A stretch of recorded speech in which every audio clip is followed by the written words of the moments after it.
Vamos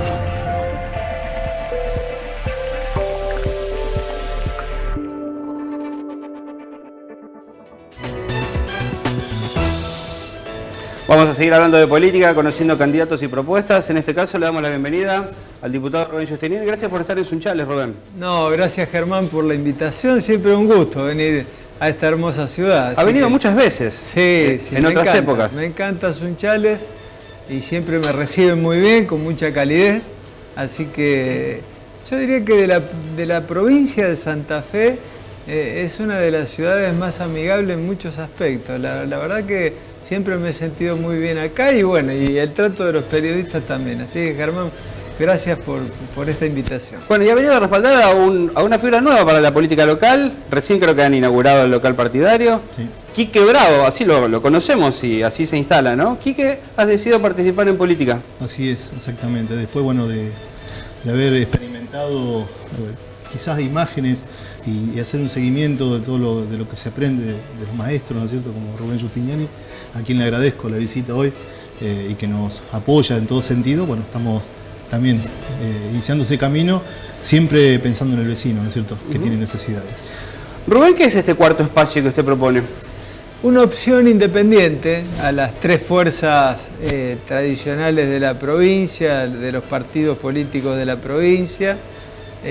Nosotros esta opción independiente la pensamos como una nueva alternativa que encarna una posibilidad desde los cargos legislativos. Nosotros vamos sin candidato a gobernador y a intendente, por eso presentamos hoy la lista de concejales de Igualdad y Participación que encabeza Quique Bravo, junto con 5 también vecinas y vecinos más que dan su primer paso a la política. Esto es lo que tiene de bueno, que en el marco de una crisis de credibilidad, de representatividad y de esa distancia que hay entre la sociedad y la dirigencia política, y que es la verdadera grieta que se expresa en esa distancia entre el funcionario y el vecino y la vecina, que se haya conformado una lista de gente nueva en el sentido que nunca participó en política, pero que tiene una trayectoria en lo social, en ámbitos como lo tiene Quique en el periodismo.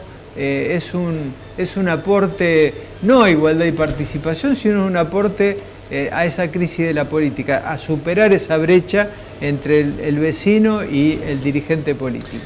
¿La gestión socialista también se ha alejado de la ciudadanía? Yo creo que hay muchas carencias. Mi diferencia con esta gestión se manifestó en 2 aspectos centrales que motivó que nosotros iniciáramos un camino distinto. El primero, el tema de los tarifazos. Santa Fe podría haber expresado otra realidad por su espalda que tiene, su peso específico. Podría, en el tema de la luz, de la electricidad y del agua, no seguir el camino de los tarifazos que el Gobierno Nacional realizó con el gas. Porque el servicio público, como la palabra lo indica, es un servicio público y además es monopólico. Claro. Y por eso las tarifas deben ser justas y razonables. No puede ser que a vos te aumente el sueldo el 30%, a las jubilaciones le aumentan el 30%, hay una inflación del 40% y hay un tarifazo del 80%, del 90% y a veces hasta del 200%. Y no es verdad que existe un atraso tarifario en el caso de la electricidad, porque veníamos con tarifas bastante importantes. La provincia había hecho ajustes en su momento, ¿no? Claro, por eso ese es un tema clave que nosotros tomamos como primera responsabilidad cuando hace 3 años y medio yo ingresé como diputado provincial. Yo creo que ese es un tema importante que quiero remarcar. Cuando uno se presenta como candidato a un cargo público, y si está en una función, tiene que primero rendir cuentas de lo que ha hecho. Y es lo que estamos haciendo cuando nosotros dijimos, necesitamos una ley marco de servicios públicos, y logramos una media sanción en diputados el año pasado, aprobada por unanimidad en la Cámara, y logramos también una media sanción de una ley de educación. Creo que son los 2 temas claves. Santa Fe es la única provincia del país que no tiene una ley provincial de educación. Y la educación muchas veces se la usa como coartada, ¿no? Porque dice, bueno, violencia en el fútbol, le falta educación, violencia familiar, le falta educación, violencia en las calles, le falta educación. Y en realidad es un poco así, es verdad que falta de educación. Por eso la educación debe estar entre las prioridades. Hoy lamentamos que las clases hayan apenas comenzado, sí, y vamos a nuevos paros.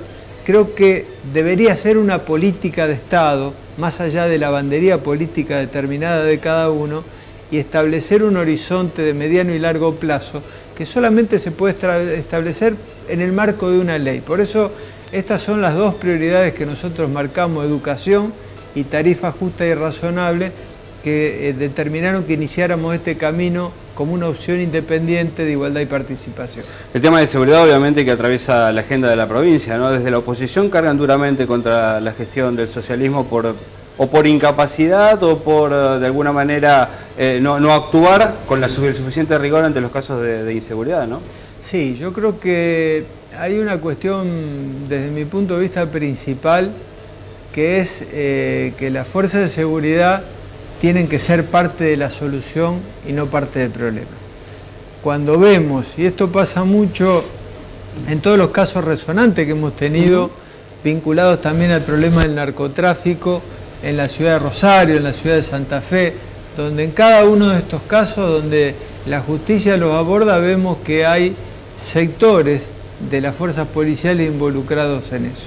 Entonces me parece que ahí es donde debiéramos trabajar fuertemente en lograr una policía que sea la que prevenga el delito y no que esté involucrada permanentemente sectores de la policía, porque no es que hablemos de la policía, de la institución en general. Exacto, en casos de corrupción vinculados a temas de narcotráfico. Quique, el tema de seguridad en Sunchales es problemático, ¿no? Seguramente es uno de los temas que más te llegan, ¿no?, en el contacto con los vecinos. Sí, es un reclamo que no solamente nosotros como medio lo tenemos, los mismos políticos locales también se enteran, incluso también fueron víctimas de hechos delictivos. Nosotros dentro del grupo trabajamos con un proyecto relacionado a esta problemática, y es lo que notamos consultando, observando, viendo la falta de personal policial para la ciudad de Sunchales, y por ese motivo nuestro justamente objetivo en el Consejo, cuando tengamos la posibilidad, ¿no es cierto?, de estar en una banca, es precisamente insistir al gobierno provincial, teniendo en cuenta que esto es un problema del gobierno provincial. Es injerencia de la provincia, claro. Pero insistir, gestionar la posibilidad, lo más antes posible. Sunchales lo necesita, de tener un comando radioeléctrico que pueda hacer patrullaje las 24 horas como corresponde, así sean 3 o 4 móviles en la ciudad, pero patrullando las 24 horas, con más personal policial, con un comando radioeléctrico, cosa que, de esa manera, también ayude a tener más permanencia de fuerzas policiales en la ciudad, ¿no es cierto?, que está faltando en estos momentos. Hoy por hoy, es un grupo de 25 policías que tenemos en la ciudad de Sunchales. Menos de los que hace aproximadamente 30 años, Yo ¿no? recuerdo hace 4 años atrás había 45, después bajó a 41, y de a poquito se fueron llevando para otros lugares. Altísima rotación, poco conocimiento de la ciudad. Claro. Y sí, aparte, porque primero estaba la intención de poner policías caminando en la ciudad, ¿no es cierto? Y nunca se llegó a ese propósito. Se hizo una semana o dos, y después se fueron ingresando a la comisaría, y de a poquito los fueron sacando, llevando a otra dependencia policial. Y hoy por hoy, y esto no es mentira, son apenas 4 policías que están recorriendo la ciudad por turno, para una ciudad de 25.000 habitantes. Insuficiente. Y a todo esto acá también nosotros, en el tema de la seguridad, creemos que la Guardia Urbana necesita tener más gente, tener más móviles en la calle. También nosotros proponemos, a través de un proyecto, para que se pueda instalar una guardia barrial, con la posibilidad de que haya efectivo o personal de la guardia en cada barrio, para estar más cerca del vecino, para recorrer siempre los mismos sectores, ante una necesidad, una situación que se llegue a presentar, esté ahí inmediatamente, ¿no es cierto? De cerca, sí, claro. Y que trabaje en conjunto, obviamente, con la Guardia Urbana, con la policía, con todos los medios que se necesitan. Acá, hay muchas cosas todavía por hacer. Que eso es lo que más necesitamos, presencia, para prevención y para cuidarnos. Rubén, ¿cómo salimos de esta crisis nacional? Bueno, tiene 2 minutos para explicármelo. Sería parte de varios días de debate. Yo creo que esta crisis es una crisis de confianza y de credibilidad en primer lugar. Creo que el gobierno nacional cometió hace 3 años y medio un error de diagnóstico, en el sentido de que había asumido con un alto déficit fiscal y con una alta inflación y con un bajo desendeudamiento. Entonces el gobierno dijo: vamos a endeudarnos, a buscar plata afuera. La plata entró, pero un tiempo. Cuando dejó de entrar y no haber abordado con mucha seriedad los otros 2 problemas, vino la crisis, y una crisis que profunda cuando se dio desde el punto de vista de una crisis cambiaria, en donde ese salto que se produjo del dólar, sabemos que se traslada a precios, sabemos que genera una fiebre en la economía, y creo que el gobierno también erró mucho del diagnóstico cuando, con 2 medidas equivocadas, favorece el proceso inflacionario, que es hoy el más grave problema.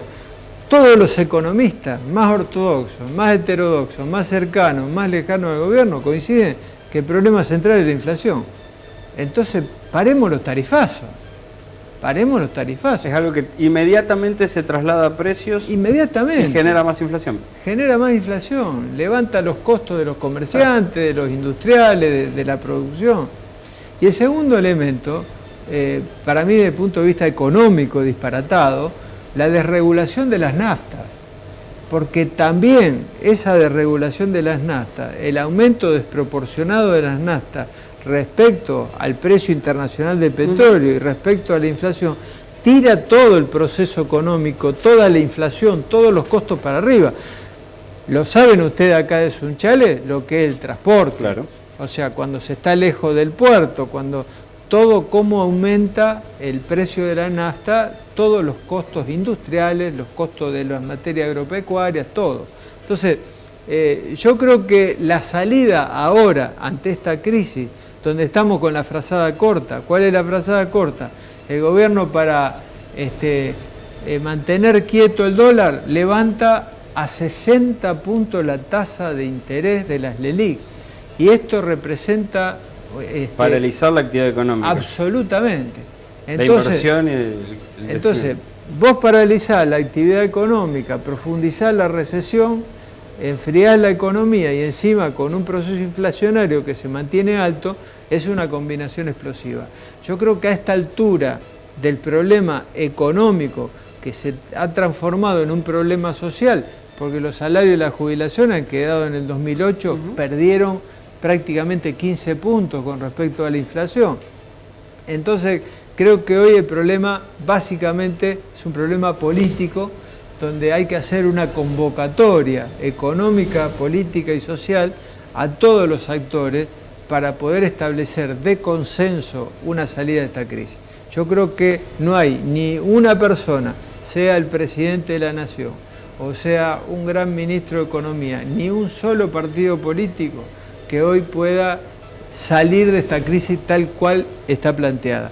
Y si no se plantea este consenso político, económico, social, corremos el riesgo de entrar en una crisis mucho más profunda que la que hoy tenemos. Lo cierto es que parece muy lejana la posibilidad de acuerdos entre fuerzas políticas tan divergentes, ¿no? Que hasta necesitan de alguna manera la confrontación para generar las estrategias electorales. Eso es verdad, Germán, pero el paso primero, la voluntad política primero tiene que estar en el que manda.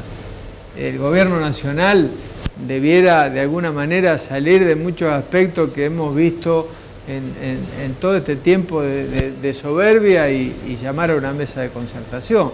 Eso no se hace llamando a 3 o 4 economistas amigos, a olivos, para que me digan a ver cómo están viendo la cosa. No, acá hay problemas muy serios y hay que llamar a los actores sociales y políticos y económicos del país y establecer un acuerdo para la salida de esta verdadera crisis que estamos. Muchas gracias por estar, ¿eh? No, muchas gracias por la invitación. Quique, Bueno, gracias. nos volveremos a ver en la campaña. Sí, seguramente, sí. Bueno, muchos Por supuesto. éxitos. Rubén, gracias por estar de nuevo. Gracias. Despedimos, Agustina. ¿Cómo la Sí, pasó usted? Muy bien, la verdad que realmente muy interesante todos los entrevistados y por supuesto agradecerle a la gente por la participación en redes sociales con las preguntas. Para nosotros cada miércoles va a ser fundamental su participación, así le dan ese toque del ciudadano que tal vez periodísticamente no se nos ocurre, ¿no? Claro, sí, es muy interesante generar este vínculo en un día difícil para las redes sociales. Así de todas es, maneras, pero sin embargo tuvimos mensajes, así que muy positivo. Podemos tener el contacto con la gente. Nos vemos el próximo miércoles otra vez, como siempre, Noticiero Central en el Espacio Político.